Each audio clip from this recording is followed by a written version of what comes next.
Pemirsa, Presiden Joko Widodo akhirnya memutuskan vaksin corona gratis untuk seluruh masyarakat Indonesia. Presiden juga akan menjadi orang pertama yang divaksin untuk memastikan ke masyarakat bahwa vaksin yang digunakan pemerintah aman.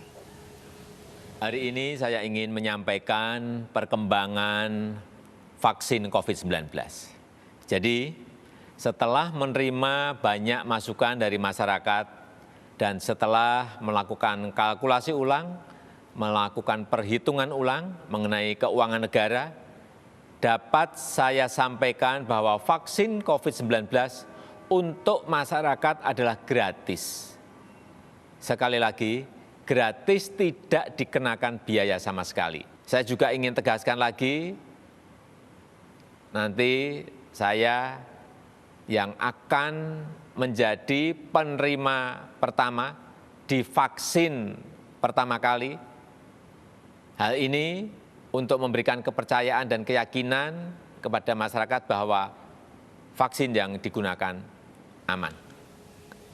1,2 juta vaksin Sinovac telah tiba di Indonesia. Pemerintah pun berencana memesan vaksin lain untuk memenuhi kebutuhan warga Indonesia.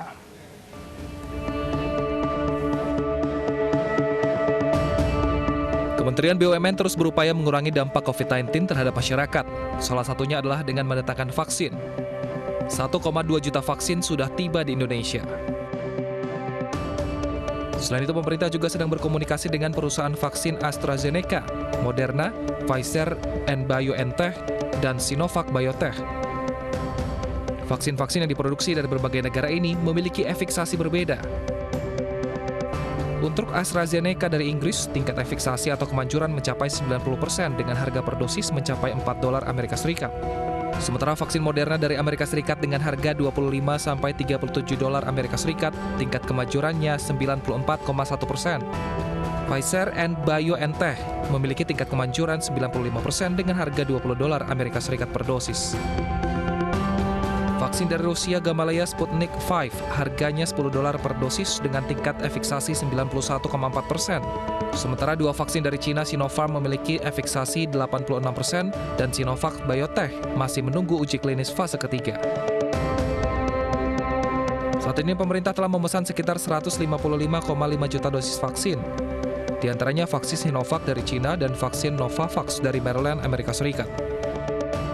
Meski pemerintah sudah menggratiskan biaya vaksin, namun sejumlah warga masih enggan divaksin. Ya, untuk melindungi diri saya dan keluarga saya dan masyarakat. Kalau saya sih nggak setuju ya mengenai vaksin. Pertama, saya juga belum mengetahui secara detail mengenai vaksin tersebut ya. Kalau saya belum bersedia. Kenapa alasannya? Karena takut, maksudnya belum tahu itu tingkat keberhasilannya, belum tahu, jadinya masih takut. Pemerintah pun sedang menyusun proses distribusi vaksin. Sementara vaksin diprioritaskan untuk tenaga medis dan tenaga non-medis yang bekerja menangani COVID-19. Tim Liputan iNews melaporkan. 1 juta lebih vaksin COVID-19 telah tiba di Indonesia, namun masih ada masyarakat yang belum paham dengan fungsi vaksin. Ya, bahkan ada yang tidak mau mendapatkan vaksin walaupun gratis. Untuk membahas hal tersebut, kita akan berbincang dengan Dr. Muhammad Fajri Adai, dokter umum relawan COVID-19. Selamat siang, Dr. Fajri. Selamat siang. Baik, dokter, tadi kami sempat menampilkan beberapa tanggapan dari masyarakat tentang vaksin gratis dan ada yang mengatakan mereka tidak bersedia divaksin. Ini apakah sosialisasi dari pemerintah ataupun juga dari tenaga medis, dokter-dokter ini kurang menyeluruh ke masyarakat? Betul, bisa kita bilang bahwa perlu lagi penjelasan yang lebih ilmiah, yang lebih logis dan mudah dicerna. Karena ini menjadi isu yang sangat krusial. Karena vaksin ini menjadi salah satu jalan keluar pemutusan pandemi ini. Tapi penolakan ini juga berdampak akan sangat luar biasa nanti ketika kaum anti vaksin atau orang yang tidak percaya vaksin ini bertambah banyak. Artinya pelurusan disinformasi harus betul-betul menjadi prioritas saat ini sebelum vaksin betul-betul bisa diujikan. Apa yang harus diklarifikasi? Bagaimana efektivitasnya? Bagaimana isu halal haramnya? Bagaimana keamanannya? Itu harus dijawab secara clear dan gamblang supaya masyarakat mengerti dan tidak hanya yang edukasinya bagus ya, golongan yang memang low education itu juga harus kita rangkul agar mengerti. Gitu. Baik. Nah, tadi salah satu alasan warga juga mengatakan tidak tahu bahan-bahannya apa saja yang ada di dalam. Perlukah juga pemerintah semendetailkan bahan-bahan dari vaksin-vaksin yang akan didatangkan ke Indonesia sehingga warga lebih merasa aman nanti, Dok? Sangat perlu. Apapun pertanyaan masyarakat, apapun harus dijawab secara clear. Dan juga strateginya memeluk ya, merangkul juga key opinion leader, para pemuka agama misalnya, pemuka masyarakat, tokoh masyarakat, pemimpin sosial, pemimpin adat, siapapun itu harus dirangkul. Karena walaupun digratiskan nanti APBN sudah tersedia, tapi ada penolakan seperti ini kan bahaya.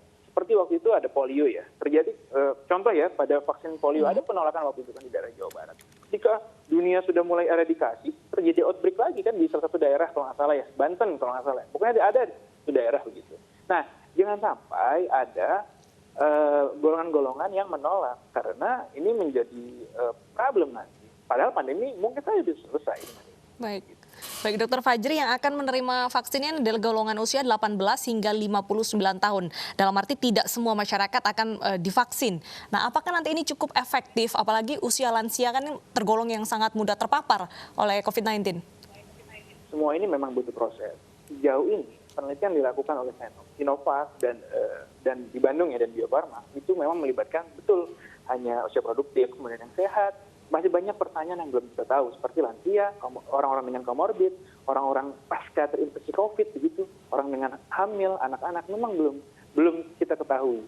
Artinya, ini kan masih proses. Gitu. Sebaiknya memang ada beberapa perhitungan, ada yang 70%, ada yang 80%, ada yang 65%, populasi harus disuntikan. Gitu. Artinya, apakah efektif jika tidak semua populasi disuntikan? Sebenarnya memang kurang. Karena kan ini kan tidak ada yang langsung cepat. Ya. Kita butuh data, artinya kita menunggu data untuk menjawab pertanyaan itu. Nah, dari efekasi vaksin sendiri yang akan tiba di Indonesia ini berbeda, Dok. Ada yang sekitar 86%, ada yang sampai 95%. Nah, ini jadi menimbulkan opini di masyarakat kenapa tidak memilih yang efekasinya tinggi saja sehingga masyarakat merasa lebih aman. Sebenarnya efekasi ini sendiri bisa menjamin nggak sih, Dok, kalau kita tidak akan lagi terkena COVID-19? Pada penelitiannya, itu kan batas penelitian yang populasi 44.000. Diharapkan penelitian ini kan dari sampel kecil bisa digeneralisasikan dalam populasi yang besar. Itu kan konsep penelitian kan esensinya begitu. Lalu menjadi pertanyaan, apakah bisa? Harapannya bisa. Kita berdoa, kita berupaya. Upayanya ini yang bisa kita lakukan. Lalu bagaimana kok bisa beda-beda nih turun vaksin? Kita kan nggak tahu pada awalnya. Kan kita nggak tahu kalau vaksin Moderna atau vaksin Pfizer atau vaksin yang lain itu ternyata bisa 90%. Nggak ada yang tahu begitu. Kalau udah tahu, pasti orang juga akan mencari itu. Jadi memang nggak ada yang tahu. Baik, terima kasih Dr. Fajri. Berarti saat ini yang perlu dilakukan adalah sosialisasi yang merata tentang fungsi dari vaksin tersebut agar tidak ada penolakan di masyarakat. Terima kasih dokter sudah bergabung di iNews Siang. Pemirsa, Pemprov DKI Jakarta kembali memperketat aturan di masa PSBB transisi. Warga yang masuk ke Jakarta diwajibkan tes antigen. Selain itu jam kerja serta operasional mal pun dikurangi.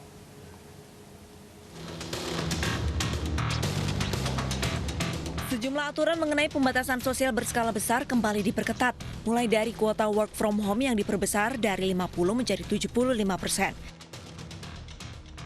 Selain itu, untuk jam operasional pusat perbelanjaan, Wakil Ketua Komite Penanganan COVID-19 Luhut Binsar Panjaitan meminta agar ditutup jam 7 malam.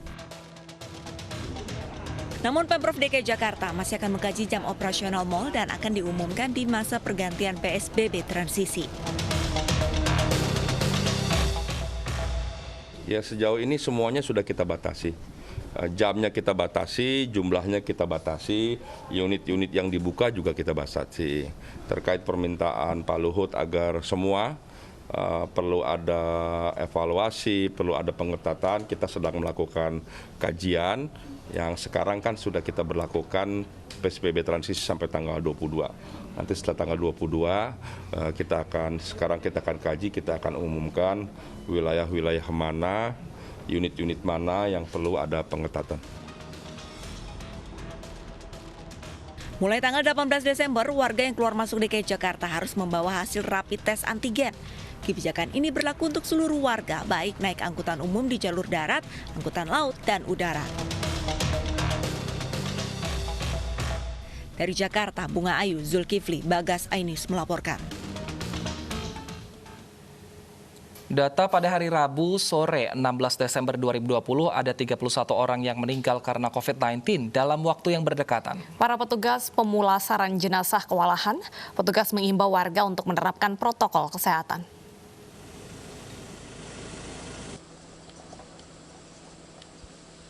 Tingginya angka kematian karena COVID-19 terjadi di Kabupaten Kota Waringin Barat, Kalimantan Tengah.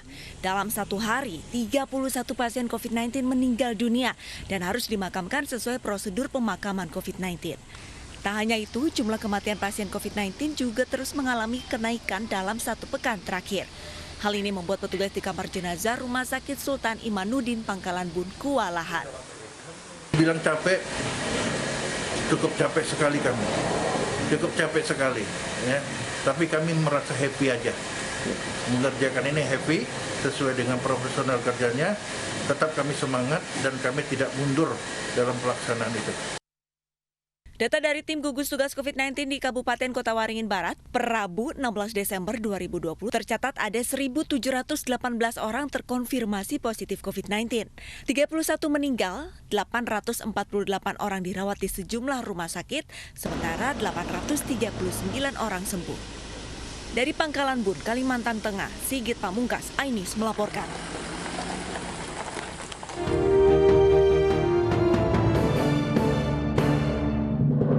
Acara ini dipersembahkan oleh